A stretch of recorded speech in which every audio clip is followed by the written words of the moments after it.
Herd is coming up next right here on FS1. Let's head over, check in with Colin today. Hey, Colin, what is on the show? Well, Kevin Durant's agent says he is 100% undecided, and we'll tell you if we buy that or not coming up. Thanks, Colin. Time for a final topic of the day. Drew Brees turned 40 a few months ago, and he might have given a hint that he's about to call it quits. Brees was asked about the upcoming season and said, quote, "I'm just going to enjoy the moment and play the season like it's my last." Shannon, do you think Brees will retire after this season? Skip, I don't see it happening, and there's a guy up in Foxborough that will provide the proper motivation. He's 3 touchdowns in front of Tom Brady. Well, both of them will pass Peyton Manning, who's 539. I think Drew has 520, Tom has 517. Okay. He's 4,000 passing yards. I think Drew wants to hold on to this record a little bit longer than Peyton Manning had it. He knows that if he can then Drew's going to have to play 3 more years, right? Can I make my point? I made it for you. Tom Brady will provide the motivation to Drew Brees that he will continue to play. He's going to try to last as long as Tom Brady. No, I do not see this as his final season. The one reason I think it could be is that Drew Brees has 3 sons, aged 10, 8, and 6. He coached one of their sons' flag football league last year. He seems very invested, and they all seem very invested in playing sports. So I could see where he'd want to be there. He also has a daughter who's 4 years of age. So, she's starting to play sports, I'm sure. So now there's a whole lot of kids playing a whole lot of sports that he'd like to be there for. And if they Tom don't want to be there for his, huh? Okay, well, you know how he is. He's just I don't know. He's a little crazy about his investment in football. It's a little. I want my daddy to be at my game, Mommy.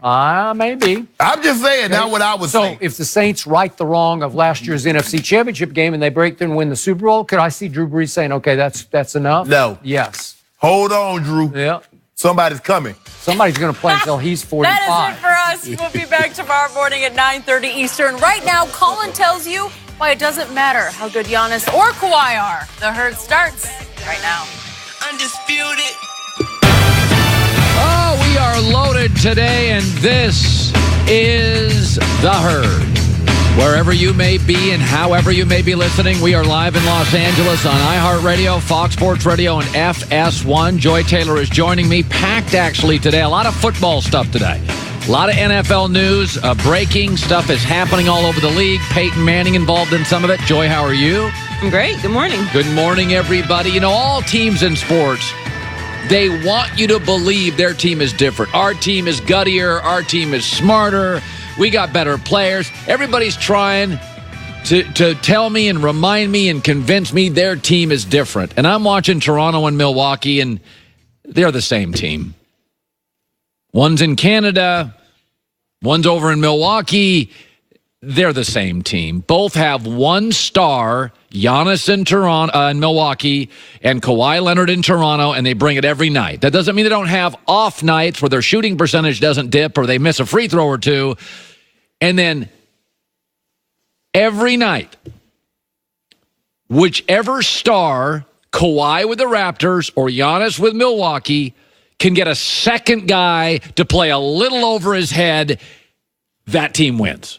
Let's go back to game 1. Brook Lopez was great. Brook Lopez generally isn't great. But Brook Lopez in game 1 for Milwaukee had a huge fourth quarter. His hair was on fire. He had 29 points. He hit 4 threes.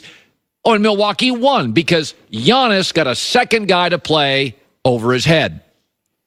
Then in game 2, Milwaukee, Ilyasova plays really well. Plus 22, 7 of 11 from the field. Plays a little over his head, and Milwaukee wins game 2. And Kawhi's thinking, I need guys to step up for me.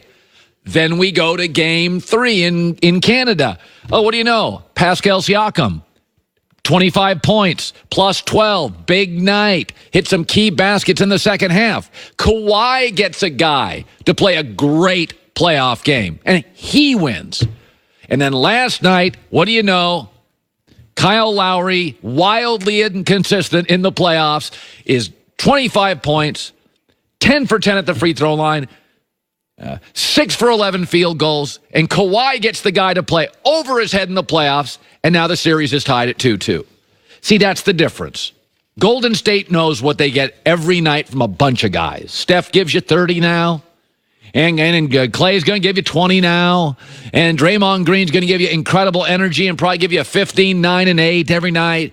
And Andre Iguodala is going to give you something really good defensively, late, situationally. And I'm not even counting Kevin Durant, who would be guaranteed money. These are the same team. Giannis is driving to the arena every night in this series, crossing his fingers, hoping inconsistent Chris Middleton steps up big. Or Eric Bledsoe, who averaged 16 in the regular season and now is averaging 8 in this series. And Kawhi's driving from his apartment in Toronto, getting to the arena and crossing his fingers that Siakam, Lowry, somebody, although he never knows who it's going to be, can play great. And by the way, this is precisely why stars team up. So they don't have to drive to the arenas, crossing their fingers, not really sure who's going to step up. Steph never has that issue, even with Kevin Durant out, even with Boogie Cousins out. He knows what he's getting from Draymond. He knows what he's getting from Clay. You know what the NBA playoffs are? They're a lie detector. That's what they are. A lot of people are telling you there's something. Hey, I can be great.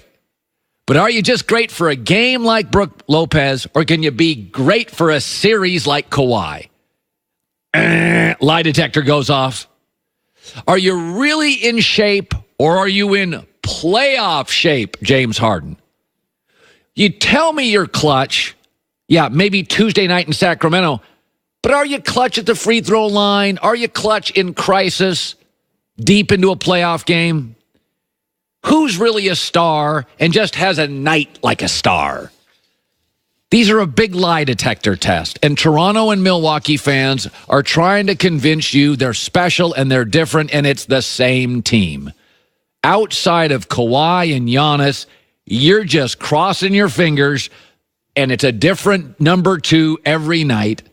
Who's going to show up and play over their head and elevate me to a win? And in 4 straight games, the star that got that won the game, and that's why they're tied. They're the same team. All right, here's the latest rumor on Kevin Durant. He's a big deal. Now the Clippers and the Knicks are equally dangerous to sign the Warrior star. I was told yesterday, before the show, I got a text that Brooklyn's in it. And so Rich Kleiman is his agent. And Rich Kleiman yesterday was talking and Wall Street Journal, and here's what he said. What you're saying is that this has not been decided. There's no hidden handshake agreement. No. With the New York Knicks? No. No, nothing like that? No. Okay. All right. That is 100% undecided. And I'm waiting on Kevin, you know? That's the truth. I think there's a feeling that this thing is like war games and everybody's kind of like playing a role. Yeah, playing chess like years out. But when somebody gets to the level of basketball that he's at, you can't juggle focus like that. There's so many things he's juggling too. He's not scripting his future while he's playing the way he plays and practices the way he practices. LeBron's moved 3 times. Didn't Cleveland going back take us by surprise? I know for a fact he didn't know he was going to Miami until 48 hours or 24 hours out. I mean, I've moved 4 times in my career. 3 of the 4, 72 hours out, I was undecided. This move was the only one I knew in advance. And that was a lot of family stuff.